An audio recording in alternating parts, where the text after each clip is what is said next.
Hello everyone, welcome to Scholar x.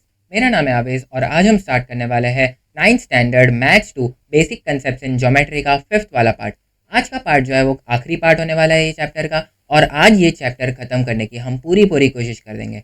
आज हम करेंगे प्रैक्टिस एट 1.1 की प्रैक्टिस एट 1.3 की थियोरीज, और एक छोटा सा प्रूफ है उसको प्रूफ कर देंगे। और नेक्स्ट हम प्रैक्टिस एट 1.3 जो कि बहुत छोटा प्रैक्टिस सेट है उसको भी कंप्लीट कर लेंगे। तो बिना किसी टाइम वेस्ट करे सबसे पहले बढ़ते हैं जो बेसिक थ्योरीज है जिसको हमको प्रैक्टिस सेट 1.3 के पहले करनी है उसकी तरफ। पूरे प्रैक्टिस सेट 1.3 में सिर्फ एक ही बेसिक थ्योरी है जो कि है कंडीशनल स्टेटमेंट और उसका कन्वर्स। तो हम देख लेंगे कि कंडीशनल स्टेटमेंट क्या होता है और उसके बाद उसका कन्वर्स क्या होता है वो भी जान लेंगे। सिंपल भाषा में हम समझे तो कंडीशनल स्टेटमेंट ऐसे सेंटेंसेस होते हैं जिसमें हम इफ और देन का यूज करते हैं। मतलब अगर कोई भी सेंटेंस में हम ये वाले इफ देन का यूज करते हैं तो वो हो जाएगा कंडीशनल स्टेटमेंट। अगर कोई भी सेंटेंस में हम इफ देन का यूज करते हैं तो ये हो जाएगा एक कंडीशनल स्टेटमेंट। और फिर अगर उसका कन्वर्स देखें तो मैं आपको इसको एक एग्जाम्पल की हेल्प से समझाऊंगा तो आपको ये काफ़ी अच्छी तरीके से समझ में आएगा। मैं एक कंडीशनल स्टेटमेंट ले लूंगा, कंडीशनल स्टेटमेंट, और वो स्टेटमेंट मेरा होगा if the subject is interesting, if a subject is interesting, subject is interesting, then it is maths। मतलब इसका मतलब सबसे पहले सेंटेंस का मतलब समझ लेते हैं। सेंटेंस का जो मतलब है वो है if a subject is interesting, मतलब अगर कोई सब्जेक्ट इंटरेस्टिंग है देन इट इज मैथ्स, तो वो मैथ्स है। इसमें हम देखें तो यहाँ पर हमको इफ और देन का यूज देखने मिला। मतलब ये जो सेंटेंस है उसमें हमने इफ और देन का यूज किया, तो ये एक कंडीशनल स्टेटमेंट है। अब हम जानेंगे कि इसका कन्वर्स क्या होता है। कन्वर्स में बेसिकली हम इफ की जगह हम देन लिख देते हैं, मतलब इफ वाला जो पार्ट है उसको हम देन वाले पार्ट में कर देते हैं और देन वाले पार्ट को हम इफ वाले पार्ट में लिख लेते हैं। जैसे ये हो जाएगा इसका converse statement, converse converse statement. अगर हम कन्वर्स स्टेटमेंट देखें तो ये है इफ वाला जो सेंटेंस है, मतलब if a subject is interesting, उसको हम देन की स्टेटमेंट से रिप्लेस कर देंगे। सबसे पहले हम लिखेंगे if a subject is maths, if a subject is maths, मतलब अगर कोई सब्जेक्ट है जो मैथ्स है then it is interesting, then it is interesting. मतलब आपने देखा कि मैंने ये वाला जो सेंटेंस है if a subject is interesting, ये वाले पार्ट को मैंने देन वाले पार्ट में कैसे कन्वर्ट किया ये अच्छे से समझ में आना चाहिए। मतलब if a subject is interesting then it is maths, और if a subject is maths then it is interesting, ये दोनों का चीज एक ही है। बस इफ के जगह इफ वाला जो सेंटेंस है उसको हमने देन वाले सेंटेंस से रिप्लेस कर दिया। मतलब इफ की जगह पर जो सेंटेंस था उसको हमने देन की जगह पर लिख दिया, और देन की जगह पर जो सेंटेंस था उसको हमने इफ की जगह पर लिख लिया। इसके बाद एक जो छोटा सा प्रूफ है उसको हम प्रूफ करके हम जो प्रैक्टिस एट 1.3 है उस पर जंप करेंगे। प्रैक्टिस एट 1.3 से पहले एक प्रूफ है, ये बोलता है कि the opposite angles form by two intersecting lines are of equal measures. मतलब द अपोजिट एंगल्स, जो अपोजिट एंगल्स फॉर्म होते हैं दो इंटरसेक्टिंग लाइंस है, वो इक्वल मेजर के होते हैं। मतलब ये आपको बेसिकली ये बोलना चाहता है कि वर्टिकली अपोजिट एंगल ये होते हैं इक्वल। सपोज इधर गिवन लाइंस है, ये गिवन लाइन की हेल्प से हम प्रूव करेंगे। लाइन जो है वो है line A B and line C D intersect and point O such that A O B and C O D. मतलब एक लाइन है, ये लाइन को एक बार लिख लेंगे। ये जो लाइन है ये लाइन है लाइन ए बी, तो लाइन ए बी को हम एक बार ड्रॉ कर लेंगे। इधर हम मार्क कर देंगे ए और इधर हम मार्क कर देंगे बी, और इधर वापस से हम जो सी ओ डी है इसको भी हम मार्क कर लेंगे। ये है सी, ये है ओ और ये है डी, और हमको ये बात गिवन है कि ए ओ बी मतलब ए ओ और बी कोलिनियर है, और सी ओ डी सी ओ और डी कोलिनियर है। तो यहाँ पर हमको जो गिवन चीज़ें थी उसकी हेल्प से हमने एक डायग्राम फॉर्म कर लिया। अब डायग्राम की हेल्प से हम ये जो प्रूव करना है उसको हम अच्छे से प्रूव कर देंगे। अब हम जो हमको प्रूव करना है, मतलब हमको जो प्रूव क्या करना है उसको एक बार लिख लेंगे। जो हमको प्रूव करना है वो है अपोजिट एंगल्स, मतलब एंगल AOC ये वाला एंगल और एंगल DOB ये वाला एंगल दोनों इक्वल है। तो हमको ये बात प्रूव करनी है कि angle AOC is equal to angle DOB, मतलब एंगल AOC और एंगल DOB इक्वल है। तो हम सबसे पहले इधर लिखेंगे कि हमारा जो angle AOC plus angle COB ये वाला एंगल और ये वाला एंगल का अगर हम सम करें तो वो होता है 180 डिग्रीज। कैसे? क्योंकि अगर हम एक लाइन में हम एक एंगल बना दें तो ये वाला एंगल का सम और ये वाला एंगल का सम हो जाएगा 180 डिग्रीज। इधर भी एक लाइन है और ये वाला जो एंगल्स है वो दो एंगल्स एक लाइन पे बने हुए, मतलब इनका भी सम हो जाएगा 180 डिग्रीज। तो हम इधर लिख देंगे कि angle AOC plus angle COB is equal to 180 degrees. और इसका हम जो रीजन है वो भी लिख लेंगे। जो इसका रीजन है वो है angles in linear pair. Angles in linear pair मतलब लीनियर पेयर में जो एंगल्स बिटवीन में रहते हैं उसका जो सम होता है वो होता है 180 डिग्री। और इसको हम मार्क कर लेंगे इक्वेशन नंबर 1। सिमिलरली हम ये वाला जो दो है angle COB plus angle BOD इनको भी लिख लेंगे। एंगल COB प्लस एंगल ये वाले दो एंगल्स को, ये वाला और ये वाले एंगल्स को, angle COB plus angle DOB is equals to 180 degrees.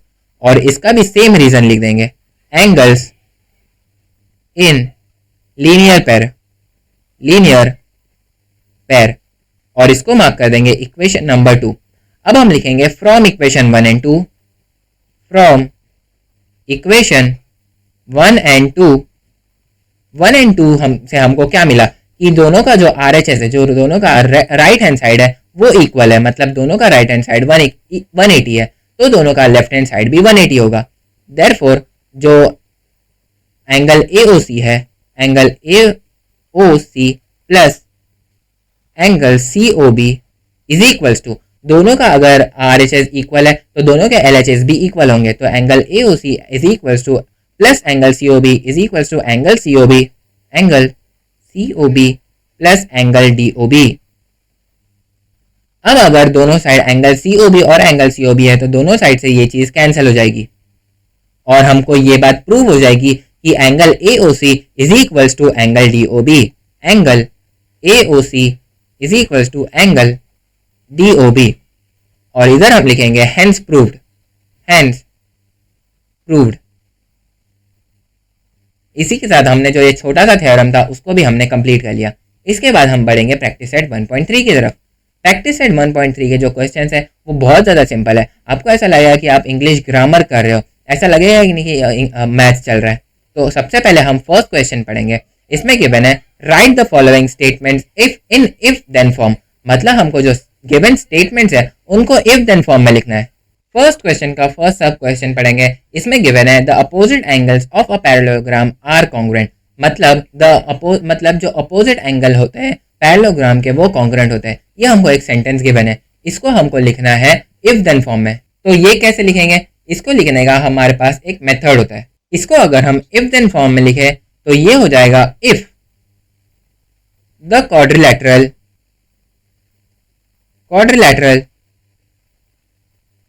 is a parallelogram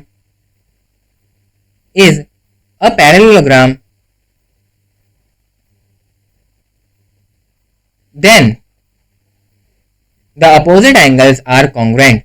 Then the opposite angles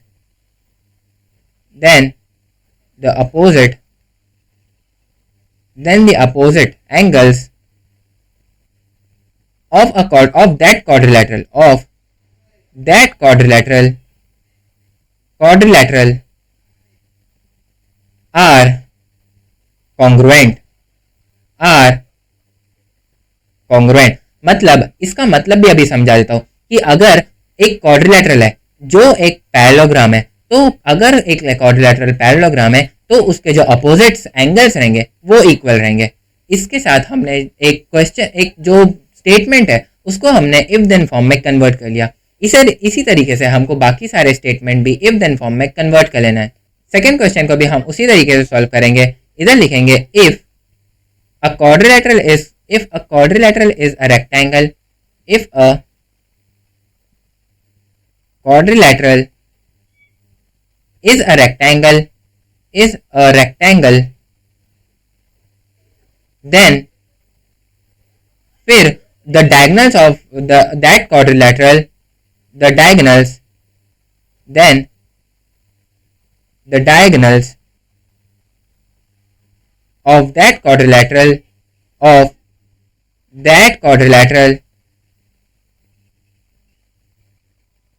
are congruent.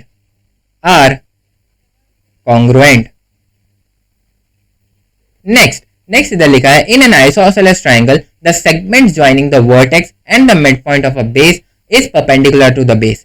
इसका मैं आपको अगर मतलब समझा दूं कि इन एन आइसोसेलेस ट्रायंगल है, मतलब एक आइसोसेलेस ट्रायंगल है।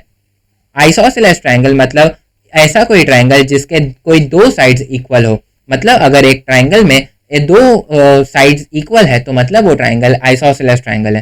तो इसमें लिखा है in an isosceles triangle the segment joining the vertex and mid point of a base is perpendicular to the base.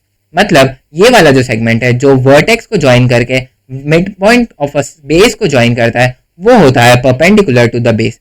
अब इसको ही हमको इफ देन फॉर्म में लिखना है। तो ये कैसे लिखेंगे? इधर हम लिखेंगे if a triangle is isosceles, triangle is isosceles, then the segment joining the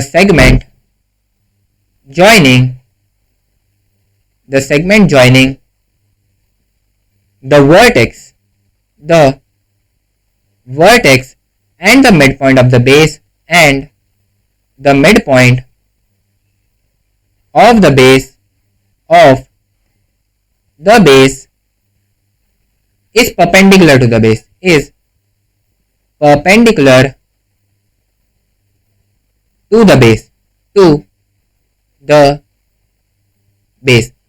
इसका भी मतलब वही है, बस हमने इसको इफ और देन के फॉर्म में कन्वर्ट कर लिया। क्वेश्चन नंबर 2 की तरफ बढ़ेंगे। इसमें लिखा है right the converse of the following statements. मतलब हमको एक स्टेटमेंट गिवन है, उसका हमको सिंपली कन्वर्स लिखना है। तो इधर लिखेंगे the alternate angles formed by two parallel lines and their transversal are congruent. मतलब इसका सबसे पहले मतलब समझ लेंगे। सबसे पहले हम पढ़ेंगे the alternate angles form by two parallel lines. सबसे पहले दो पैरेलल लाइंस ड्रॉ कर लेंगे। सपोज ये दो पैरेलल लाइंस है और उन दोनों का एक ट्रांसवर्सल है। तो जो अल्टरनेट एंगल्स फॉर्म होंगे, मतलब ये वाले जो दो एंगल्स है वो होंगे कॉन्ग्रुएंट। मतलब अगर कोई दो लाइंस पैरेलल है तो उनके जो अल्टरनेट एंगल्स होंगे वो कॉन्ग्रुएंट होंगे, मतलब वो दोनों एंगल्स इक्वल होंगे। तो हम इसको ही उल्टा लिखेंगे। उल्टा कैसे लिखेंगे? हम इधर लिखेंगे if alternate angles, if the alternate angles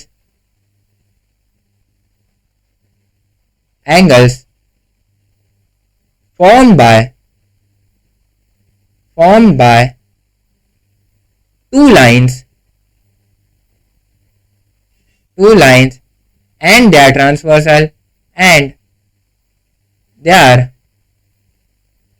transversal is congruent, then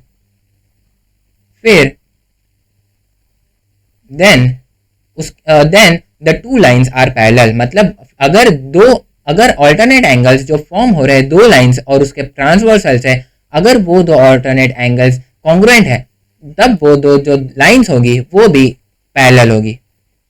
then the two lines are parallel, फिर तब जाकर वो दो लाइंस पैरेलल होगी। नेक्स्ट क्वेश्चन नंबर 2 पढ़ेंगे। इधर है if a pair of interior angles made by transversal of two lines are supplementary then the lines are parallel. इसको भी एक बार समझ लेंगे। सबसे पहले दो लाइंस बना लेंगे। अब हमको ये पता नहीं है ये दो लाइंस पैरेलल है या नहीं, तो हम इधर देखेंगे if a pair of interior angles made by transversal and two lines, मतलब दो लाइंस और उसके ट्रांसवर्सल से जो इंटीरियर एंगल्स फॉर्म होते हैं, मतलब ये वाले एंगल, अगर कोई दो लाइंस और उनके ट्रांसवर्सल से जो इंटीरियर एंगल्स होंगे और वो इंटीरियर एंगल्स का जो सम होगा वो होगा 180, तब जाकर वो दो दो लाइंस जो होगी वो होगी पैरेलल। मैं आपको बता दूं कि सप्लीमेंट्री का मतलब क्या होता है। सप्लीमेंट्री ये जो वर्ड है उसका मतलब होता है 180 डिग्रीज। मतलब अगर जो इंटीरियर एंगल्स फॉर्म हो रहा है दो लाइंस और उसके ट्रांसवर्सल्स है, तब जो दो लाइंस अगर वो जो इंटीरियर एंगल्स है वो सप्लीमेंट्री है, तब जाकर वो दो लाइंस पैरेलल होगी। तो हम इधर इसको इफ देन फॉर्म में कन्वर्स लिख लेंगे। तो इसका जो कन्वर्स होगा वो होगा if two lines, if two parallel lines, two parallel lines, if two parallel lines are intersected by a transversal,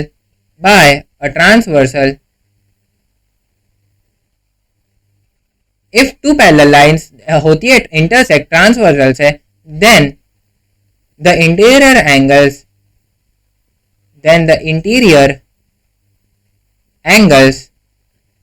are supplementary. अगर दो पैरेलल लाइंस इंटरसेक्ट हो रही है ट्रांसवर्सल से, देन द इंटीरियर एंगल्स जो फॉर्म होंगे वो होंगे सप्लीमेंट्री।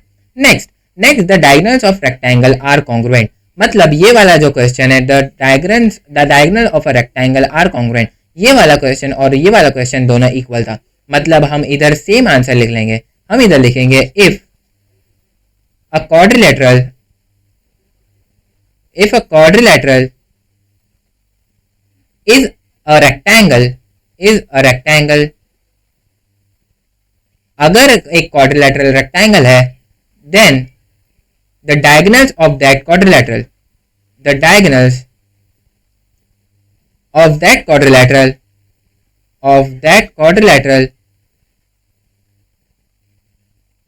are congruent। तो हमने आज प्रैक्टिस सेट 1.3 अच्छी तरीके से कंप्लीट कर लिया है। ये वाला लेक्चर यहीं पर एंड करेंगे। ये लेक्चर हमने शॉर्ट एंड सिंपल रखा था क्योंकि कुछ था ही नहीं ज़्यादा। मतलब ये ऐसा लग रहा था कि हम इंग्लिश ग्रामर कर रहे हैं, ना कि हम कोई मैथ्स कर रहे हैं। इधर एक भी कैलकुलेशन नहीं था, कैलकुलेटिव चीज़ें नहीं थी, इसीलिए आज का लेक्चर काफ़ी ज़्यादा शॉर्ट हो गया। तो आज हमने जो हमारा फर्स्ट चैप्टर था मैथ्स 2 का, बेसिक कंसेप्ट इन ज्योमेट्री, उसको पूरी तरीके से ख़त्म कर दिया है। नेक्स्ट लेक्चर में हम कोई दूसरा टॉपिक देखेंगे और उसको भी अच्छी तरीके से उसका भी हर एक कॉन्सेप्ट क्लियर करेंगे। Till then, thank you.